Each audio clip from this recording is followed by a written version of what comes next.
Yo, I'm building my own dream. All because y'all said I couldn't. Two for the team, we getting off of the block. I see him aiming at me, tell him get off of my jock. I'm gon' black out, I'm gon' black out, I'm gon' black out. Give me my ish, I'm back now. What's up, y'all? Welcome to another episode of the How to Build Your Own Dreams podcast. I'm Erin Knight, the president and co-founder of Build Your Own Dreams. What's up? I'm Brandon Boone, co-founder. We still in Austin, Texas. I think Erin says she's about to move here. She's been here. I ain't been to Atlanta once. I don't think this year. This year?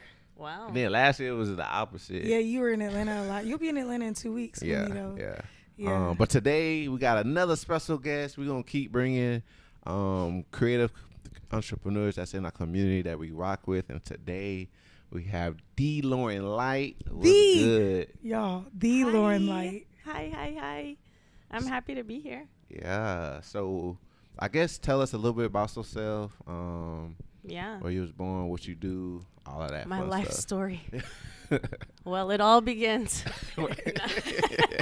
So I'm from El Paso on the border. I'm black skin, and I grew up on the border with my Hispanic side of the family from the desert. Yeah, and I was there for like 18 years, born and raised. Dope. And then I left, and I left the bubble that is El Paso and came in like contact with the world, really. I moved to San Antonio for undergrad. I was pre-med. Oh, Yes, wow. I didn't know that. Yeah, girl, we about to get into it. Yeah, it was pre-med, and I stayed pre-med. So I graduated with a degree in biology That's and dope. minors See, in smart, chemistry smart. and math. Yeah, I was like straight up nerd degree. But yeah, so I wanted to go to medical school, and I did. I got in. I was in medical school for 3 years. Yeah, I wanted to be a pediatric critical care doctor, so like ICU, yeah. But obviously, I'm not a doctor now. Right. I tell people the doctor to DJ pipeline is wild, but yeah. Oh, wow. Gee, so I think that's important. That's why I really wanted to have you on. Of course, that we rock with you. We love what you're doing. But your journey is a sight to see. It's beautiful because, again, they think it's one lane to do it as a creative. Like, you got to do it this way. But for you, you're a DJ, right? Yeah. How long you been DJing? I'd say a year and a half. A year and a half. Yeah. And you killing it. Quick aside, because it's not like, oh, you're a DJ. Like, What? this is my favorite DJ in Austin. She's in my top 5 DJs that we ever have worked Yo, with. that's love. This isn't gas because she's here, y'all. Like, the first party she ever did for us was Was it Summer Never Ends? no, it was the happy hour. Yeah. Oh, I love happy hour. I love happy hour. Yeah. So I love happy hour. Brandon knows I'm super particular about DJs. I'm very, very, Always be very, very, nervous. very particular about DJs because I feel like that's part of the experience design. You have to be intentional. The music controls the tempo. It controls how long people stay. All these things. So he's like, we already knew you because you was doing events with us here. Yeah. And Brandon was like, yeah, Lauren just started DJing. And I'm like, oh, word? He was like, yeah, I'm going to see if he was like, what you think about me asking her to do this happy hour? And I was like, have you seen her DJ yet? He was That's always like, your That's a first valid question. question. he was like, no, but... And I've met people That's love because I've met people that I really vibe with and still did not like them as a DJ. Yeah. And I knew I vibed with you. And this is what I told him. I was like, I don't want her to DJ terribly and it ruin our relationship because I don't want to not like her after this. And he was like, nah. He was like, I think it should be cool. If it's terrible, we'll just throw on a playlist. But he was like, but I know she's going to want to do us right. So I'm betting. I was like, yeah, you're right. Lauren's not going to do us dirty. Okay, so you get there and you start. The first song you played, I remember being like, oh, because you played like this deep cut that really got people lit. And it was only a handful of us in there when you started. Yeah. And then it was like, you just kept getting better. And you were playing stuff that I know people don't listen to, that I listen to. You know what? Yeah. And I was like, yo. What I is think that's a this? loss. I feel like a lot of DJs now, at least that I've been seeing lately, it's like they don't play like I'm cool with the newer stuff. Like at least you gotta play stuff that people know. But Yeah. it's like at the same time you're supposed to break artists. Yeah. You're supposed to introduce people to It's I this was music. learning all hard. sorts of music from you, and Yeah. you were playing deep cuts I knew, and you were playing hits. It was like you played one of the most incredible sets I've ever heard from a new DJ. It was the best I've ever Dang. heard from a new DJ. So that's why I put it in quotes. It's like it was in you before you started. I Right. will say, So, like, yeah. I'm having a lot of fun and it feels good. Like, I feel it feels authentic. And I Yes. think that's part of it. Yes. Right? Like, I will say, like, going into it, I knew from jump that I wanted to empower other people. That, like, y'all see me, like, DJing, right? But, like, prior to this, I wrote out a whole business plan for what I wanted this to look like. Wow. I So love that. what is happening and like what is coming to fruition, and I go back and look at this because I edit Yeah. it, I iterate it, and I'm doing what I said I was gonna do. And one of the love things was like, one, I wanted to empower women in particular, so I Yeah. play a lot of like women artists. I wanted to empower emerging artists, Yeah. so I play a lot of local people's music. Like that's important to me, and I wanted to kind of find my own niche. I didn't want to feel pressured to play top 40. Right, Yes. right. Because I don't like Listen to vibe that, with, yeah. you know, like just on my day to day. And what I have found is that my best sets are when I'm having fun. Yes. Facts. Like when I'm playing what I like, right? And like the vibe, like people catch the vibe. So yeah, so thank you. So Lauren, you're doing it. facts. So pre-med, Yeah. med school, full-time job Yeah. to DJing. Like Yeah. how, How? why, what inspired that move? Because you was making some money. You was living right. Yo. Like an entrepreneur, especially just being a new DJ, it's not. I'm sure that's not the same Nah, income man, wise. that- So like, that what DJ inspired? money be like real irregular. What inspired this move? Okay, so I have to go back to the med school part because I feel like this is all kind of where it happened. So I was in there for 3 years, and my whole identity was like wrapped up in becoming a doctor. You know, I come from a single parent household, the oldest of 3, and I wanted to change our circumstances. So like my going to med school was like to save our family, right? So you have to take board exams, obviously. And I really struggled. Y'all, med school is freaking crazy. I'm sure. I can't imagine. Right. They say it's like drinking water from a fire hydrant, and it really does feel like that. I Jeez. swear, like the first week, like I was like, we learned everything that I learned up to this point already. So like, what is about to happen? Anyway, so you can take it 3 times. Took it twice, missed it by 6 points each time. Dang. Jeez. And then the deans called me in and they're like, we know you can take it a 3rd time, but we don't think you're gonna pass it. So they kicked my ass out. After 3 years. After 3, You're almost done. I only had my electives left. Oh my god. That's crazy. I didn't So, know they y'all- had that power to do that. Right, They they can gonna just give you a they can just chance? keep you from going. Y'all, it was What? really jacked up. Like I still kind of get a little heated about that because it was such a huge part of, you know, who I was and what I was trying to do. Right. So I felt like I had let so many people down, right? This was like my first understanding of like, was I actually doing this for self or for others, right? I didn't realize that until I worked through it in therapy, but I felt the weight of just everything on me. And so, yeah, when that happens, you know, you kind of have to reinvent yourself. Right. Because I was like, I don't even know who I am. So I moved to Austin. I had an aunt that was living here, and I was looking for a job, and I came across this school, a middle school. I had a friend that was working there. He's like, you should come check out my school.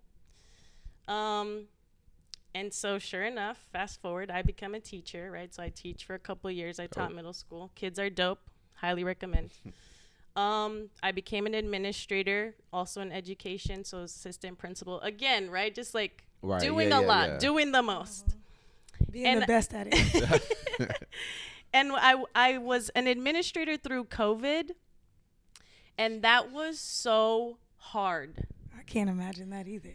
I was stretched so much, like personally, professionally. I was working so much. I was not in a good place. because I was still doing things for others. Yeah.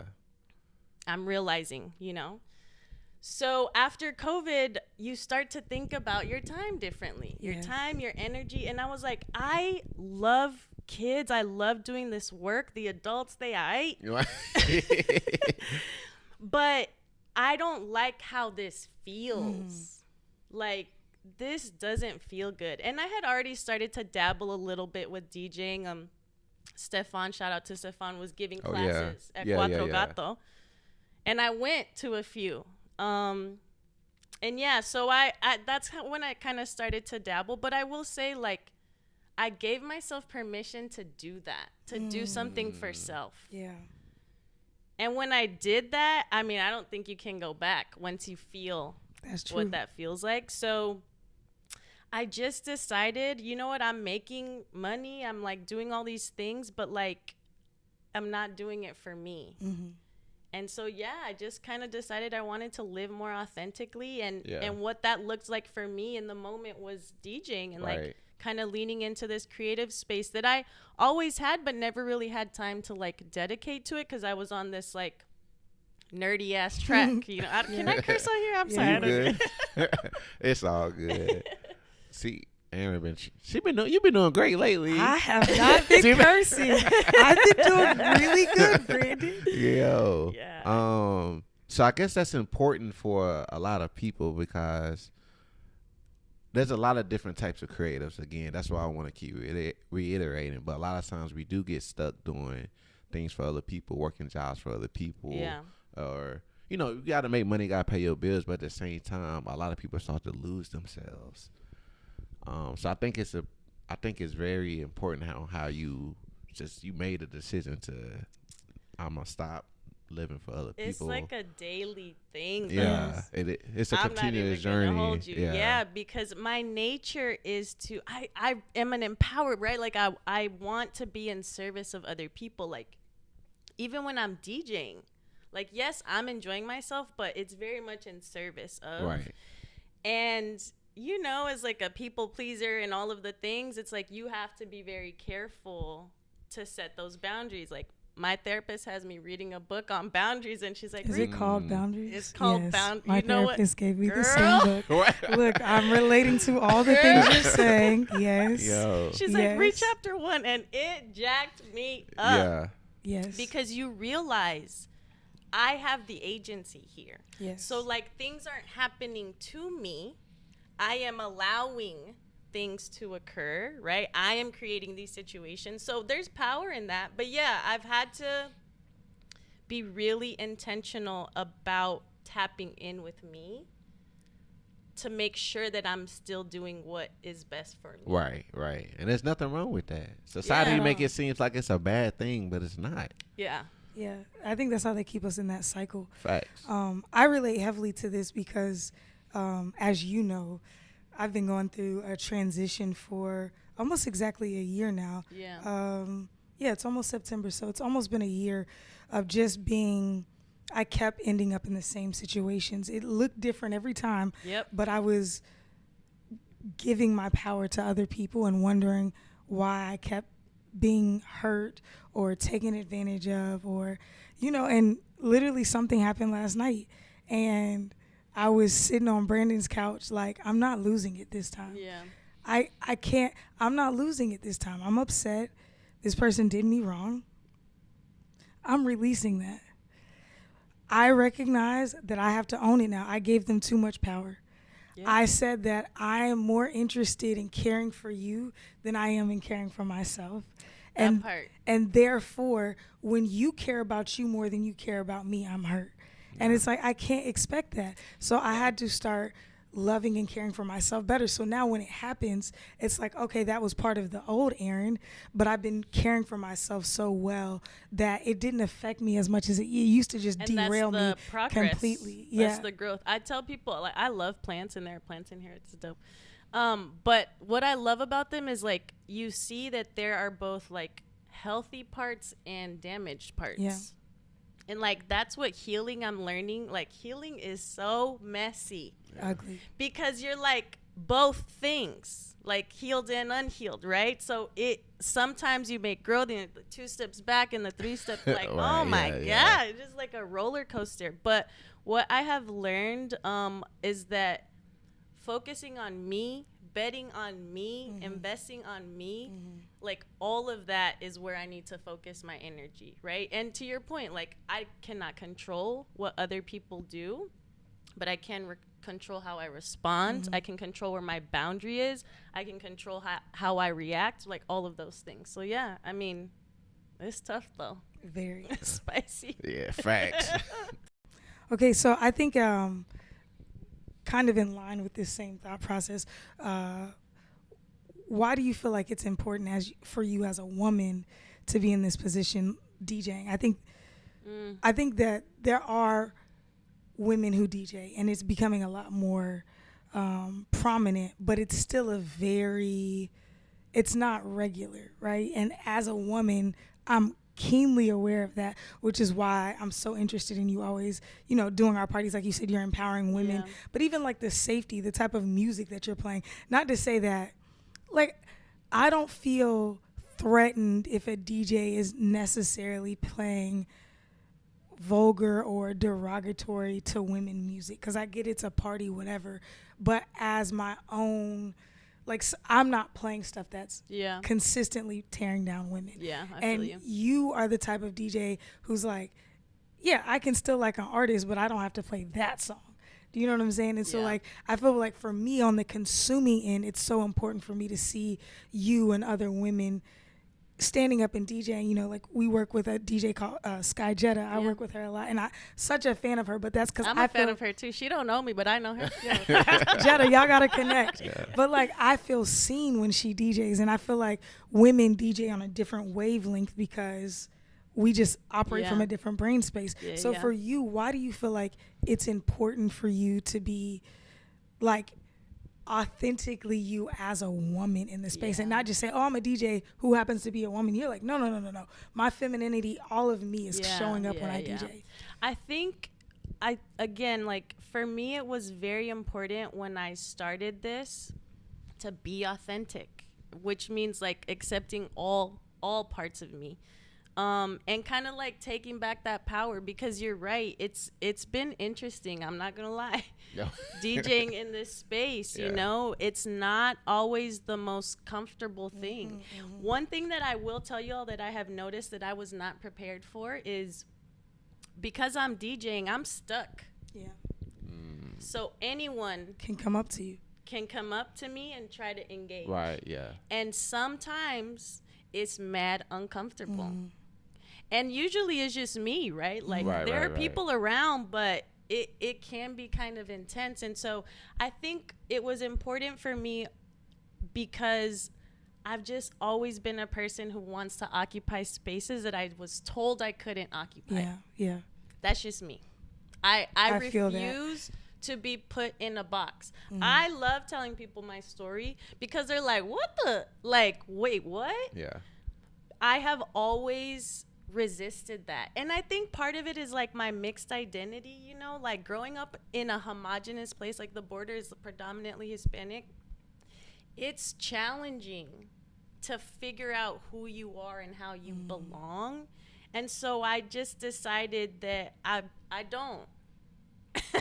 And I'm cool with that. That's okay. Like that acceptance is so big. And so this has always been for me a journey of self and me defining what that looks like. So I feel like it's important because I have 100% control over everything about it. The brand, what I put out, my content, what I play, who I play with, where I play.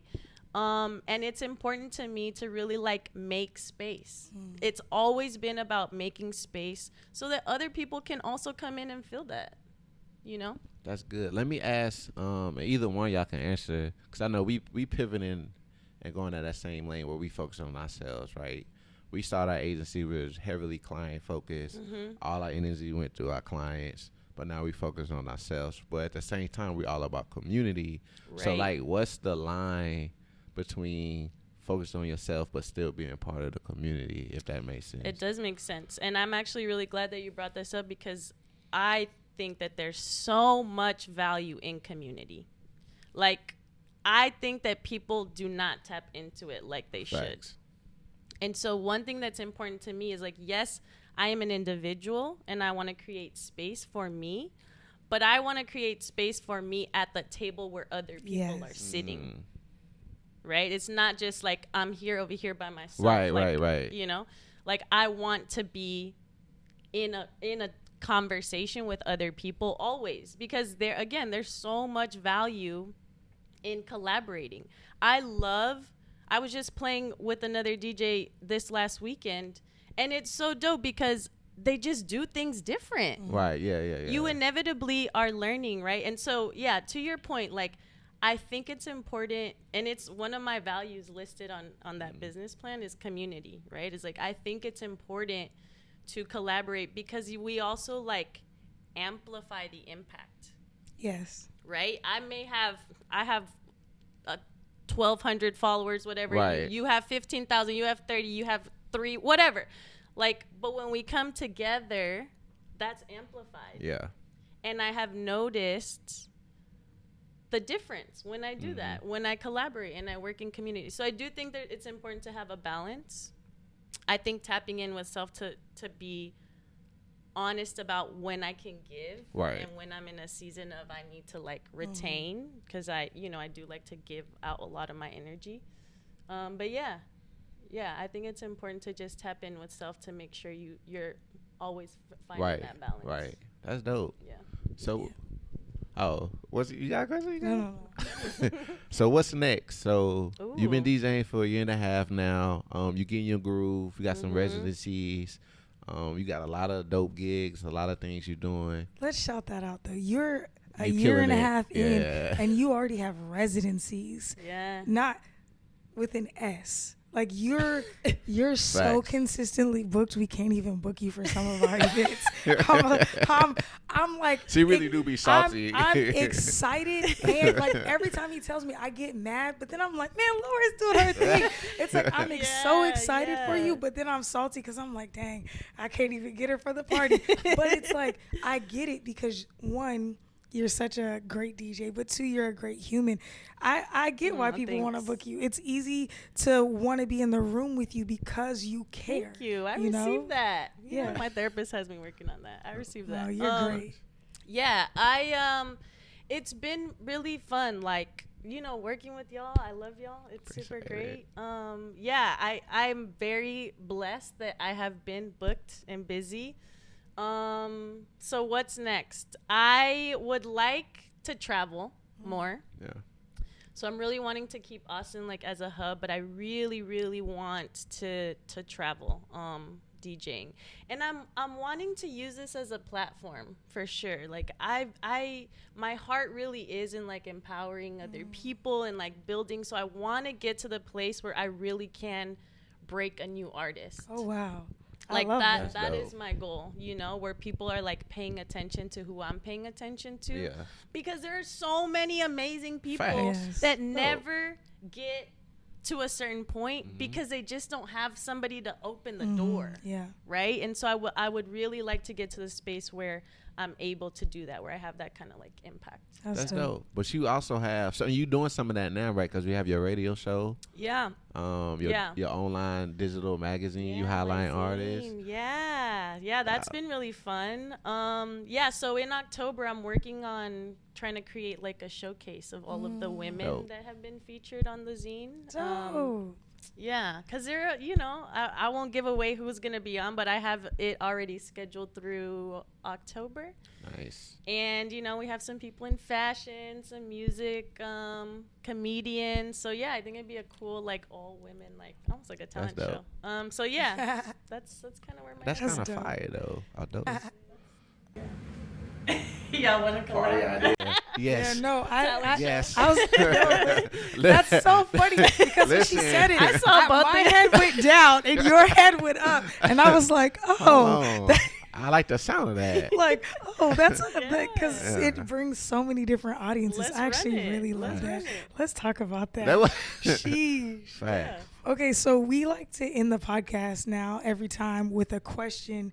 You as an entrepreneur have had to build your own dream. You've watched other people build and kind of taken things from them. What do you feel like is most important for you right now that you could share with somebody else? Like the most important tool in your toolbox right now within building your own dream? The most important tool. You know, I'm going to answer this 2 different ways. For sure. So I think that people don't always spend as much time on the administrative side of things. Yeah.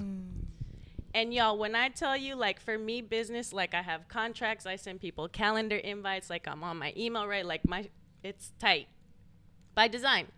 So I think that is important. Like, don't ignore that stuff. I know it's annoying. I know it sucks. I know you don't want to do it, but it's so important for the other person too. Like, it establishes a great rapport, and then people are more likely to work with you. But the other thing I'll say is, like, this journey, it's a journey. Like, it's messy. So, like, be present, because it can happen to you if you're not pausing to, like, be present, and ride the waves. Because, like, there will always be waves, right? Like, there will always be a season when you're up, and there will be a season when you're down.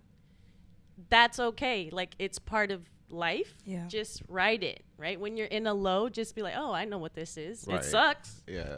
But I know I'm going to have a come up at some point. So let me just ride through this. Let me take what's productive and leave the rest. Because it doesn't matter. It just gets in the way. Yeah.